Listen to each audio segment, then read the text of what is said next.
नमस्ते। कहानियाँ दिल की में आपका एक बार फिर से स्वागत है।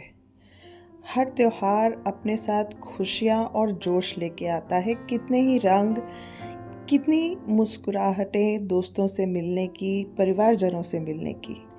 पर क्या हो अगर उस त्योहार पे एक साया सा छा जाए? आज की हमारी कहानी कुछ ऐसे ही किस्से के बारे में है।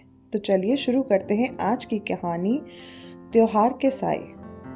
कोलकाता की हवा में अगरबत्ती, फूलों और उत्सव की खुशबू भरी हुई थी, क्योंकि शहर में दुर्गा पूजा अपने चरम पर थी। भव्य पंडाल, खूबसूरत मंदिरों जैसे ऊंचे ऊंचे बने हुए लाखों लोगों को अपनी दिव्य छटा में खींच रहे थे। इसी उत्सव के बीच एक ऐसी घटना घटी जिसने शहर के राजनीतिक और आध्यात्मिक दोनों पहलुओं को झकझोर दिया। अष्टमी की सुबह उत्सव के 8वें दिन एक हाई प्रोफाइल राजनेता रजत सेन पंडाल के प्रतिमा के चरणों में मृत पाए गए।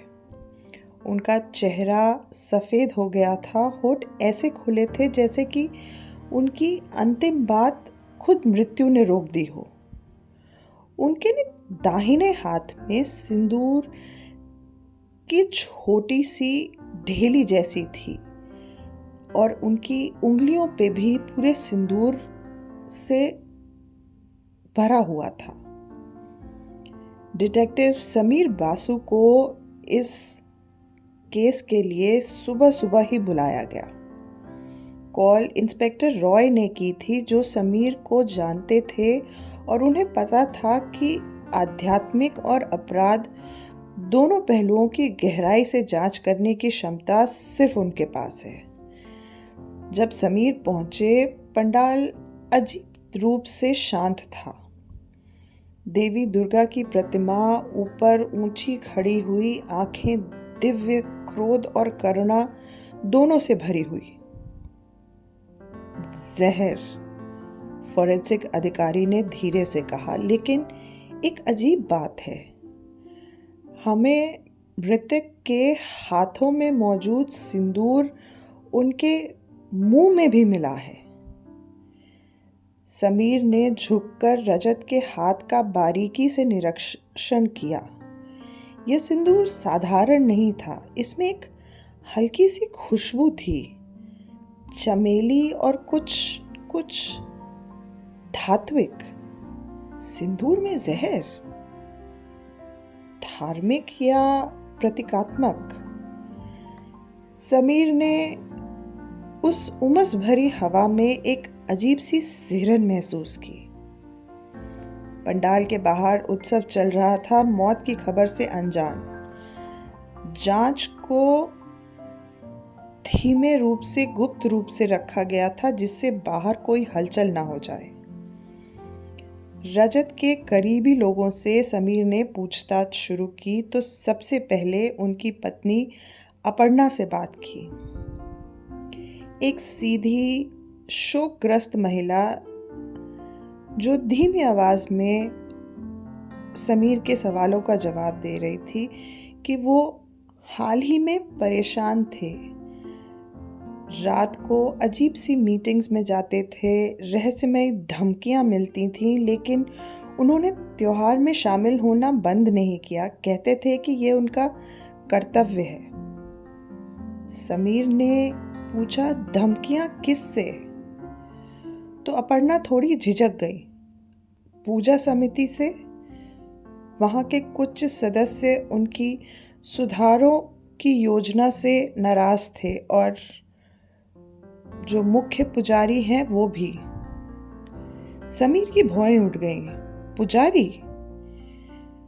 इस बात पर अपर्णा धीरे से बोली, रजत कुछ प्राचीन रीतियों को बदलना चाहते थे और इससे आचार्य शंकर सबसे अधिक क्रोधित थे। आचार्य शंकर उसी पंडाल के मुख्य पुजारी थे जहां रजत की मृत्यु हुई थी। जब समीर उनसे बात करने गए तो वो अगली पूजा की तैयारी में व्यस्त थे। सिंदूर के बारे में समीर ने शुरू किया, क्या आपको अंदाजा है कि ये उनके हाथ और मुंह में क्यों था? शंकर का चेहरा गंभीर हो गया। सिंदूर पवित्र होता है, ये शक्ति का प्रतीक है। इसे ग्रहण करना आशीर्वाद या श्राप दोनों हो सकता है। ये उस इंसान के इरादे पर निर्भर करता है। क्या आपको लगता है इसमें जहर मिला हो सकता है? समीर ने पूछा। यह सुनकर आचार्य शंकर का चेहरा एकदम कठोर हो गया। पवित्रता को जहर से कलंकित करना ये केवल कोई भ्रष्ट आत्मा ही कर सकती है। पोस्टमार्टम रिपोर्ट में समीर का शक सही साबित हुआ। जहर एकोनाइट था, जो कि घातक पर ये पता चल जाता है, लेकिन सिंदूर का मिश्रण विशिष्ट था। ये प्राचीन रीतियों से जुड़ा हुआ था। समीर ने पूछताछ समिति को भी पूजा पंडाल में बुलाया। मुख्य आयोजक विश्वजीत दास के चेहरे पर तनाव साफ झलक रहा था। क्या रजत के साथ हाल में कोई विवाद हुआ था? ये सुनकर विश्वजीत थोड़ा घबरा गए। नहीं, हम उनके विचारों का सम्मान करते थे, लेकिन उन्होंने कुछ रीतियों को हटाने की जिद की थी, विशेष रूप से दशमी के दिन होने वाली सिंदूर खेला। सिंदूर खेला एक बहुत ही प्रमुख भाग रहा है दुर्गा पूजा का हमेशा से ही। ये सुनकर समीर ने कुछ बोला नहीं।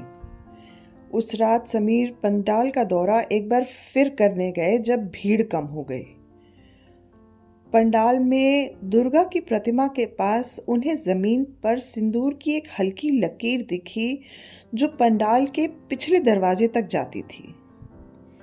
बाहर निकल के समीर ने जब अपनी नजरें दौड़ाईं तो उन्हें एक पैकेट मिला जिस पर कोलकाता ट्रेडिशंस का लोगो बना हुआ था। जब पूछताछ करते हुए वो उस दुकान पे पहुंचे तो एक बुढ़ा दुकानदार उन्हें वहां मिला और उसने कहा कि उसे हाल ही में एक महिला का ये सिंदूर खरीदना याद है। जब पूछा कि वो महिला कैसी दिखती थी तो उसने कहा एक लाल साड़ी पहनी हुई थी, चेहरा साफ नहीं दिख रहा था। उससे बात कर समीर स्टेशन लौट आए और सुरागों को एक बार फिर से देखना शुरू किया। एक महिला, लाल साड़ी, सिंदूर में मिला जहर। अचानक अपर्णा के शब्द उनके दिमाग में गूंजे। वो उत्सव में आना बंद नहीं करते थे। क्या ये व्यक्तिगत मामला हो सकता है? जब समीर ने अपर्णा को एक बार फिर से सवाल जवाब के लिए बुलाया तो उनकी वो झूठी सख्ती टूट गई। हाँ, मैंने ही सिंदूर खरीदा था, लेकिन मैंने उसमें जहर नहीं मिलाया। मैं बस उन्हें उनके विश्वास की याद दिलाना चाहती थी, मारना नहीं चाहती थी। हालांकि फोरेंसिक टीम को वो जहरीले पैकेट पर अपर्णा के ही उंगलियों के निशान मिले, लेकिन समीर को कुछ अभी भी अधूरा सा लग रहा था। अंतिम रहस्य दशमी के जुलूस के दौरान खुला। समीर ने मूर्तियों के विसर्जन को होते हुए देखा और वहां पे उन्हें आचार्य शंकर और विश्वजीत दास आपस में फुसफुसाते हुए दिखे। उनके चेहरे पे एक अलग सी गंभीरता थी। बाद में जब समीर ने उनको एक बार फिर से पूछताछ के लिए बुलाया तो आचार्य शंकर ने स्वीकार किया कि यह रीतियों की पवित्रता के लिए था। रजत हमारी आस्थाओं को तोड़ना चाहते थे। हमारा उद्देश्य केवल उन्हें चेतावनी देने का था, मारने का नहीं था। वास्तव में जहर विश्वजीत ने मिलाया था। ये उनका तरीका था अपनी राजनीतिक प्रतिद्वंदिता का बदला लेने का। उसने परंपरा को ही हथियार बना दिया। अंत में समीर देवी दुर्गा की प्रतिमा के सामने खड़े होकर सोच रहे थे कि किस तरह आस्था और सत्ता छाया की तरह उत्सव में एक दूसरे के साथ उलझ जाती हैं। आशा है आपको हमारी आज की कहानी पसंद आई होगी। कमेंट्स में हमें ज़रूर बताइएगा कि आपको कैसी लगी। धन्यवाद।